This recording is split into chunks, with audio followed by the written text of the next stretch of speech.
Morning, welcome back to our channel. আশা করবো তোমরা প্রত্যেকে ভালো আছো, আমরাও ঠিক আছি।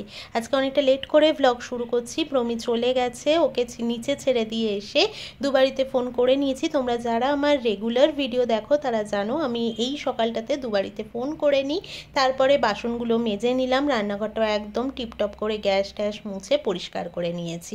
এরপর করব আমি স্নান দান করে জামা কাপড় ধুয়ে দিয়েছি। হ্যাঁ, তার মাঝে কিন্তু অনেকটাই গ্যাপ ছিল। এখন বাজে মোটামুটি ওই 11টা সাড়ে 11টার মতো, ঠিক টাইমটা খেয়াল পড়ছে না। তখন তো কাজ করার করে নিয়েছি হুড়োতাড়া করে আর কি। আর এখন ভয়েস দিতে বসে আর টাইমটা খেয়াল নেই যে কটা বেজেছিল তখন। স্নান দান করে জামা কাপড়, ওর আর আমার স্নানের জামা কাপড় ছিল, সেগুলো ধুয়ে ঠুয়ে দিলাম, মেলেও দিলাম। তারপর দেবো আমি পুজো। আজকে আর এই কটা জামা কাপড় তো, তাই আর ছাদে যাইনি। তো আজকে না ড্রাই ফেলতে গেছিলাম নিচে। বাপরে বাপ, প্রচুর ড্রাই জমিয়েছিলাম আমি। অনেক না বোতল ফোতল জমে গেছিলো, তাই জন্যে ফেলতে একটু টাইমই লেগেছে। কারণ 3-4টে ব্যাগ হয়েছিল আমার আজকে ড্রাইয়ের, তো সেসব কাজও হয়েছে মাঝে। সেটা দুবারিতে কথা বলার আগেই আমার হয়ে গেছে কাজটা। তো যাই হোক, পুজো দিতে এসেছি। ফুল দিয়ে ঠাকুরের সিংহাসনগুলোকে সাজালে কি ভালো লাগে না দেখতে।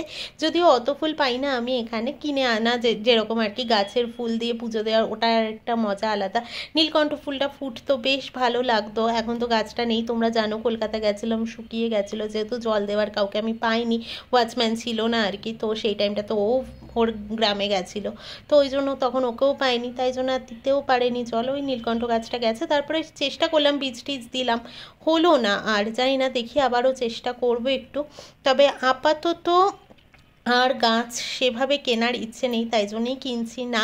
সেসব কথা নয়, তোমাদেরকে পরে বলবো যে কেন কিনছি না বা কিছু। তো পুজো টুজোও দেওয়া হয়ে গেল। চলো তোমাদেরকে আজকে না দেখাবো। আর এই শঙ্খ বাজানো, ঘন্টা বাজানো, এই পুজোর এই ভাইবসগুলো না আমার ভীষণ ভালো লাগে। আর বিশেষত ধূপের গন্ধ, আমি না এক একদিন এক একটা ধূপ ধরাই, আমার বেশ ভালো লাগে, বেশ ভালো। কি ভালো লাগছে না দেখতে। আমি অনেক কালারের ফুল এনেছিলাম, সব দেখো মিলিয়ে মিশিয়ে দিয়েছি। আর রান্নাঘরে এসেছি এখন। ডালিয়াটাকে একেবারে প্রেশার কুকারে আমি রেডি করে রেখে যাবো। জাস্ট ওই 1টা-1.5টার দিকে এসে গ্যাসটাকে ধরিয়ে দেবো। তখন ডালিয়া খাই তো, তাই জন্য একটু গরম হলে বেশ ভালো হয়। আর আমি না ডাল খেতে একদমই পছন্দ করি না। মানে এখন তাও দেখো আমি একটু একটু হয়তো ডাল খাই, কিন্তু আমি না একেবারে পছন্দ করি না। মানে সেটা হয়তো জোর জবরদস্তি খেতে হবে, ডাল খাওয়া জরুরি, তাই ডালিয়ার সাথে আমি এই জন্য একটু 2-1.5 চামচ মতো একটু মুগ ডাল নিয়ে নিই।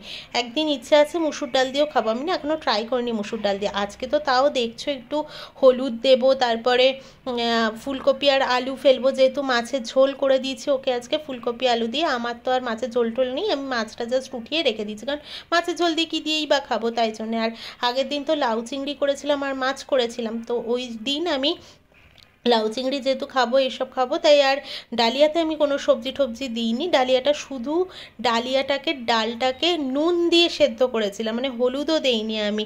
প্রমি আমাকে বাড়িতে ফিরে এসে বলছে, ওটা তুমি খেতে পেরেছো? যে হ্যাঁ, খারাপ তো লাগেনি, ভালোই লেগেছে। আর অত তরিজুত খেলে আর ডায়েটের কোনো মানেই হয় না। যদিও ডায়েট নয়, ওই আর কি। তবে আমার নিজেরই মনে হচ্ছে একটু ভুঁড়ি হচ্ছে, আমি একটু মোটা হয়ে যাচ্ছি আবারও। একটু না বেশ ভালোই মনে হচ্ছিল, দিয়ার বিয়েতে যেরকমটা ছিলাম তার থেকে অনেকটাই ওয়েট আবারও গেইন করেছি আমি। তাই জন্য মনে হলো না, ঠিক নয়, আবারও একটু ঠিকঠাক হতে হবে আর কি। তাই ডালিয়াটা করা আর কি আবারও। তো ডালিয়া, ডাল আর দেবো ফুলকপি, আলু, নুন আর হলুদ, ব্যাস এই দিয়ে সিটি মেরানো। কোনো তেল না, কোনো মশলা না। যখন দিয়ার বিয়ের সময় আমি খেতাম, দিয়ার বিয়ের আগ দিয়ে, তখন কিন্তু আমি তাও একটু আদা বাটা, তারপর ভাজা মশলা, একটু তেল, এইসব দিয়ে করতাম, ফোড়ন দিতাম, কাঁচা লঙ্কা ফেলতাম। এখন কিছু না। তো দেখো মোটামুটি আমি প্রেশার কুকারে সবটাই রেডি করে নিয়েছি। এবার নুন দেবো আর জাস্ট হলুদ দেবো। এবার প্রেশার কুকারটা আটকে দিয়ে একদম গ্যাসের ওপর বসিয়ে রেডি করে রেখে যাব। কিন্তু আমি এতটাই বাজে হয়েছে আজকে, গ্যাসটা না কিছুতেই ধরছিল না। আমার কি মনে হলো, গ্যাস কি শেষ হয়ে গেল নাকি, কারণ টাইম হয়েই এসেছে। তারপরে মনে পড়লো না, আমি গ্যাসের যে বার্নারগুলো আছে ওগুলোকে আমি আজকে মেজে দিয়েছিলাম, তো ভেজা ছিল, তাই জন্যে ধরছিল না। তারপর যখন রোদ ফোদ নিয়ে শুকিয়ে টুকিয়ে এনেছি, তারপরে ধরেছিল গ্যাসটা। তো আমি তো ভেবেছিলাম না আজকে বোধহয় ইন্ডাকশানই করতে হবে, তারপর দেখলাম না, যখন শুকিয়ে গেল ধরলো। তো বিকেল হয়ে গেছে, এখন বাজে 4:30, আর আমি বেরোচ্ছি হাঁটতে। আজকে আর প্রমির জন্য ওয়েট করবো না, আমি পুরো গোল গোল করে ঘুরবো। আমি এদিক দিয়ে বেরিয়ে অনুপ ভাইয়ার দোকান হয়ে, বাজার হয়ে, একদম লেন্স কাটের গলির ওখান দিয়ে পেছন দিয়ে ফিরে আসবো আর কি। আর বিকেলে আজকে নিয়েছিলাম কেক আর চা। এই হচ্ছে আজকে আমাদের সন্ধেকালীন খাওয়া দাওয়া।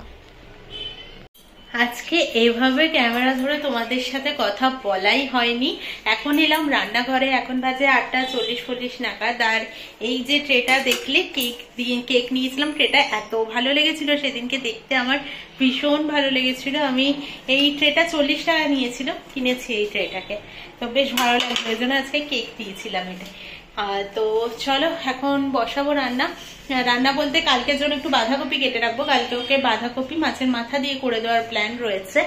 আর দেবো হচ্ছে, আর এখন করবো হচ্ছে ছাতুর পরোটা, আলুর তরকারিটা করবো শুধু আমার জন্য। ও আলুর তরকারি খাবে না, কারণ ও আচার দিয়ে খায়, আর আমি না আচার ভালো খাই না, তাই জন্য আমি আলুর তরকারি একটু করে নেবো। এখানে আমি তাড়াতাড়ি করে একটা আলু ছাড়িয়ে টমেটো, ধনেপাতা, টমেটোটার অবস্থা দেখে একদিকটা ওই জন্য ফেলে দিতে হয়েছে, আর ধনেপাতা দিয়ে একেবারে সব দিয়ে এখানে বসিয়ে দিয়েছি প্রেশার কুকারে। একটা আলু তরকারি তো, আর ওই জন্য কড়াই করতে ইচ্ছে করলো না, প্রেশার কুকারটা তো এখন পরপর লাগবেই।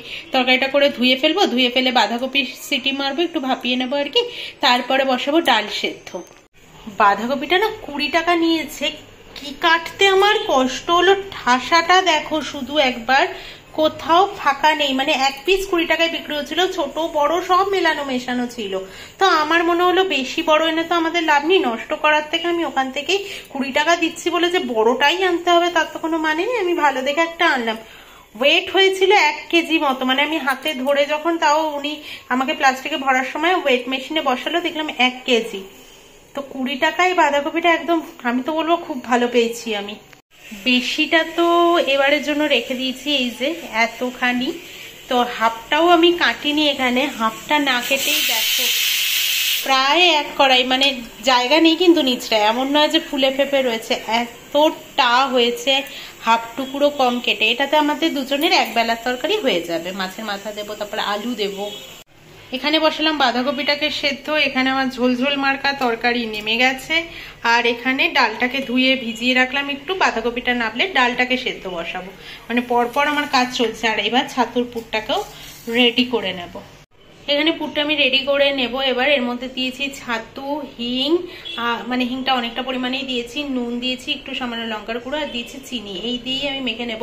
আর একটু জোয়ান দেবো, দাঁড়াও হাতে ডলে নিই, একটু জোয়ান দিই, কারণ আটা মাখা আমার হয়ে গেছে। হ্যাঁ, আটা দিয়েই করবো, ময়দার পরোটা নয়, আটার পরোটা করবো। তো আর একদম মানে শাঁকা শাঁকা ভাবে করবো, অল্প অল্প তেল দিয়ে দিই। তো এটার মধ্যে একটু জোয়ান দেবো, আর জল দিয়ে হাতের সাথে ভালো করে মেখে নেব। পরোটা হয়ে গেছে, এখানে আমারও 1 পিস হয়ে গেছে, আর 1 পিস হচ্ছে। আর এই যে হচ্ছে ওনার আচার, এই হচ্ছে ওনারটা।